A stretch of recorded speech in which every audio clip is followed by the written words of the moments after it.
വെള്ളപ്പാണ്ട് അഥവാ വിറ്റിലിഗോ അല്ലെങ്കിൽ ല്യൂക്കോഡെർമ എന്ന രീതിയിലൊക്കെ അറിയപ്പെടുന്ന ഒരു അസുഖം പലർക്കും ഇന്ന് ലോകമൊട്ടാകെ വലിയൊരു പ്രശ്നമാണ്. ഇപ്പോൾ നമ്മളതൊരു വലിയ പ്രശ്നമല്ല എന്ന് പറഞ്ഞാലും അത് വരുന്നൊരു വ്യക്തിക്ക് അത് വളരെ പ്രാധാന്യമുള്ള ഒരു ഘടകം തന്നെയാണ്. ഇപ്പം എന്താണ് ഈ വെള്ളപ്പാണ്ട് അഥവാ വിറ്റിലിഗോ എന്നുള്ളതും എന്തൊക്കെ തരത്തിലാണത് സാധാരണ കാണപ്പെടുന്നത്, ഇതിനെ നമുക്ക് എങ്ങനെ മാനേജ് ചെയ്യാം എന്ന് നോക്കാം.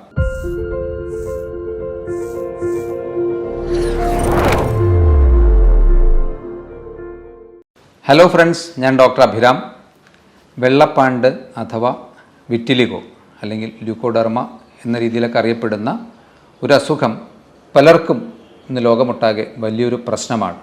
ശരിക്ക് ആത്യന്തികമായി ഒന്ന് നോക്കുകയാണെങ്കിൽ ഇതൊരു ഗുരുതരമായ പ്രശ്നം അല്ലെങ്കിലും ഇത് ഒരുപാട് സോഷ്യൽ പ്രശ്നങ്ങൾ, പ്രത്യേകിച്ച് ഇൻറ്ററാക്ഷൻസ് പ്രശ്നങ്ങൾ ഉണ്ടാക്കുന്ന ഒരു അസുഖമാണ്.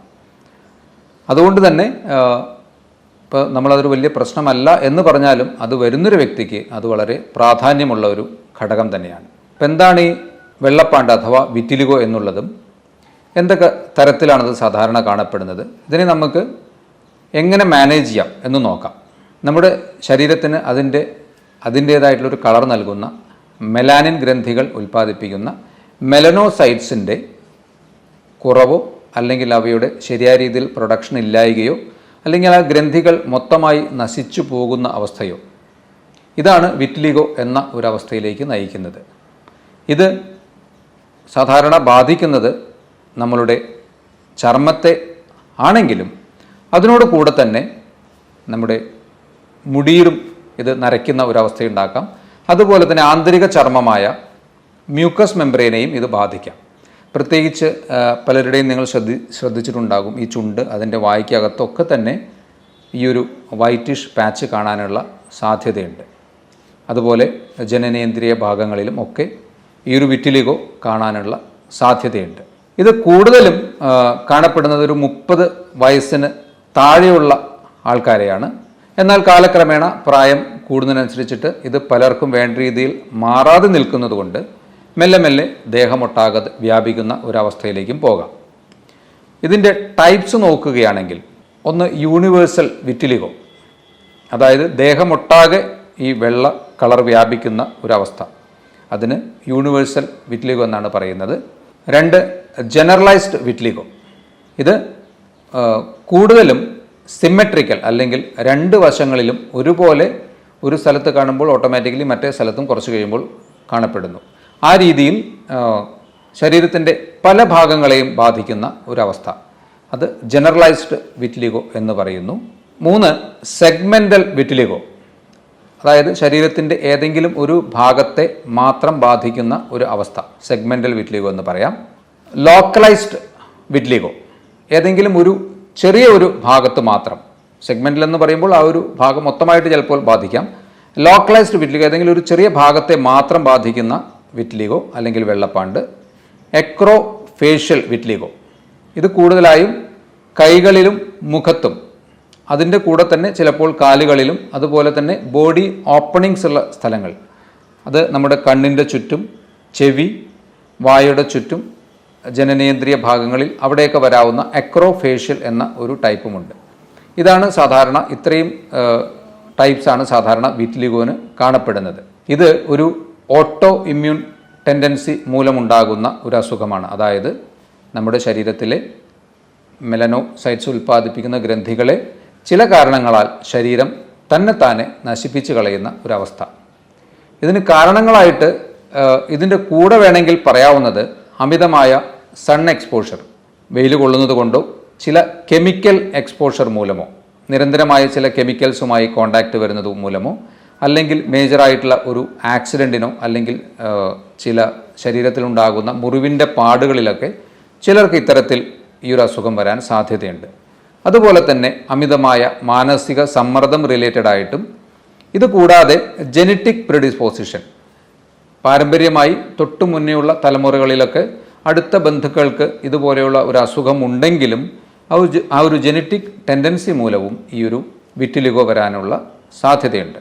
ഇത് സാധാരണ ട്രീറ്റ്മെൻറ്റ് എടുക്കുമ്പോൾ ഇത് മാറാൻ സാധ്യത കൂടിയ ടൈപ്പ് എന്ന് പറയുന്നത് കൈകളിലും കാലുകളിലും മാത്രമായിട്ടൊക്കെ വരുന്നത് മാറാൻ കുറച്ചുകൂടി ബുദ്ധിമുട്ടുള്ള ഒരു ടൈപ്പാണ്. എന്നാൽ നമ്മുടെ രോമകൂപങ്ങൾ ഉള്ള ഭാഗങ്ങളിൽ വരുന്ന വിറ്റ്ലിഗോ മരുന്ന് കഴിക്കുമ്പോഴും ജനറൽ മാനേജ്മെൻറ്റ് ചെയ്യുമ്പോഴൊക്കെ തന്നെ കുറച്ചുകൂടി വേഗത്തിൽ വ്യത്യാസം വരുന്നു.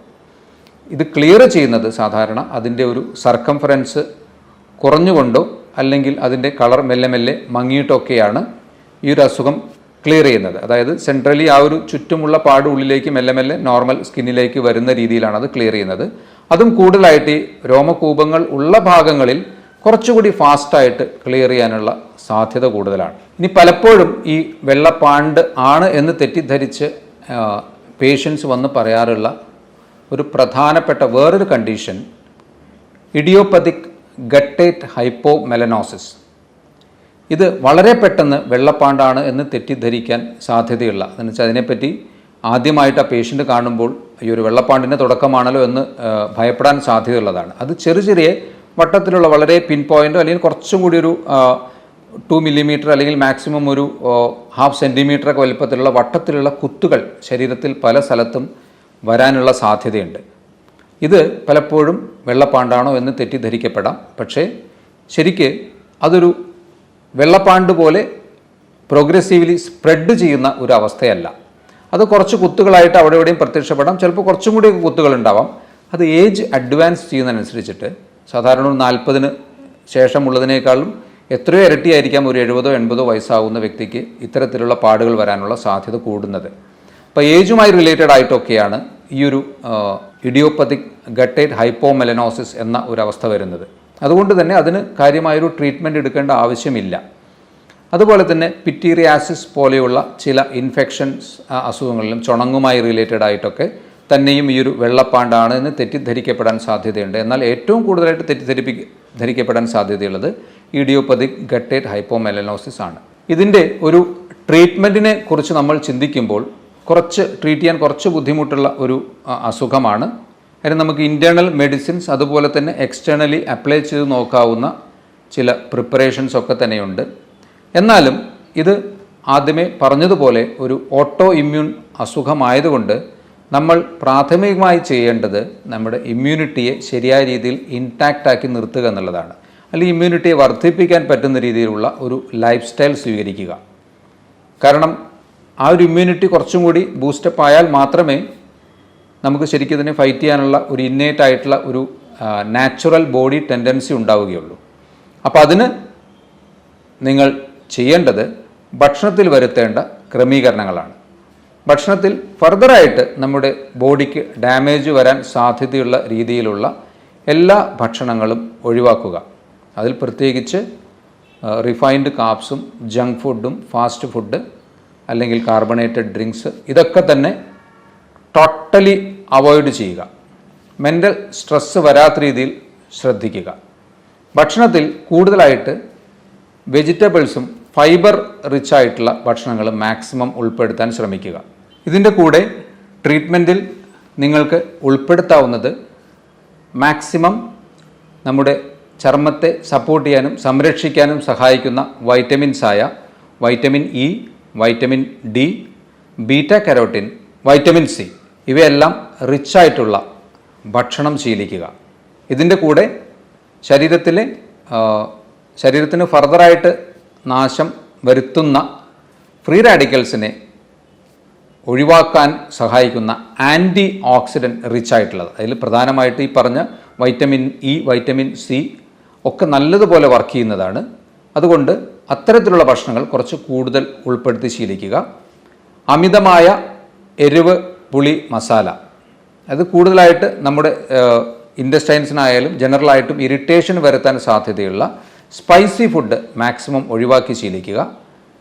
നൈറ്റ് ഷെയ്ഡ് വെജിറ്റബിൾസ്, അതായത് പൊട്ടറ്റോ, വഴുതനങ്ങ, തക്കാളി ഇതൊക്കെ ഒന്ന് കുറച്ച് നോക്കിയാൽ എല്ലാവർക്കും ഒരുപോലെ യൂസ്ഫുൾ ആയിക്കൊള്ളണമെന്ന് പറയാൻ പറ്റില്ല. എന്നാലും ഒരു ട്രയൽ ആൻഡ് എറർ എന്നുള്ള രീതിയിൽ ഇതെല്ലാം ഒരു 1-2 മാസത്തേക്കൊക്കെ ഒഴിവാക്കി ശീലിച്ച് നോക്കുക. അതിൽ നിന്ന് ഫർദറായിട്ടുള്ള വ്യത്യാസങ്ങൾ വരുന്നുണ്ടെങ്കിൽ അല്ലെങ്കിൽ അസുഖം ഫർദറായിട്ട് പ്രോഗ്രസ് ചെയ്യാതിരിക്കുകയാണെങ്കിൽ നിങ്ങൾക്കത് കുറച്ച് ഗുണം ചെയ്യുന്നുണ്ടാവാം. ഈ ട്രീറ്റ്മെൻറ്റ് പാർട്ടിൽ പറയുമ്പോൾ എല്ലാ കാര്യങ്ങളും എല്ലാവർക്കും ഈക്വലി ആപ്ലിക്കബിൾ ആയിക്കൊള്ളണമെന്നില്ല. വിറ്റ്ലിഗോ റിലേറ്റഡ് ആയിട്ട് നിങ്ങളൊരു ഡോക്ടറെ കൺസൾട്ട് ചെയ്യുമ്പോൾ ആ ഡോക്ടറുടെ നിർദ്ദേശം കൂടി കണക്കിലെടുത്ത് നിങ്ങൾ ഭക്ഷണക്രമം ക്രമീകരിക്കുന്നതും കുറച്ചുകൂടി നല്ലതായിരിക്കും. ഇതുകൂടാതെ ഹോമിയോപ്പതിയിൽ ഇതിന് നല്ല രീതിയിലുള്ള മരുന്നുകളും അതുപോലെ തന്നെ എക്സ്റ്റേണൽ ആപ്ലിക്കേഷൻസുമുണ്ട്. അതും പേഴ്സൺ ടു പേഴ്സൺ അതിൻ്റെ ഒരു വരുന്ന വ്യത്യാസങ്ങൾക്ക് വ്യതിയാനം ഉണ്ടാകാം. ചിലർക്ക് വളരെ പെട്ടെന്ന് വ്യത്യാസം വരാൻ സാധ്യതയുണ്ട്, എന്നാൽ ചിലർക്ക് ഉദ്ദേശ രീതിയിൽ വ്യത്യാസം കിട്ടിക്കൊള്ളണമെന്നുമില്ല. എന്നിരുന്നാലും ഒരു ഓട്ടോഇമ്യൂൺ അസുഖത്തിനുള്ള ട്രീറ്റ്മെൻറ്റ് ഓപ്ഷൻ എന്ന രീതിയിൽ ഹോമിയോപ്പതിയും ട്രൈ ചെയ്ത് നോക്കാവുന്നതാണ്. ഓക്കെ, ഇത്തരത്തിലുള്ള മറ്റൊരു ഹെൽത്ത് ടോപ്പിക്കുമായി വീണ്ടും കാണാം. ബൈ.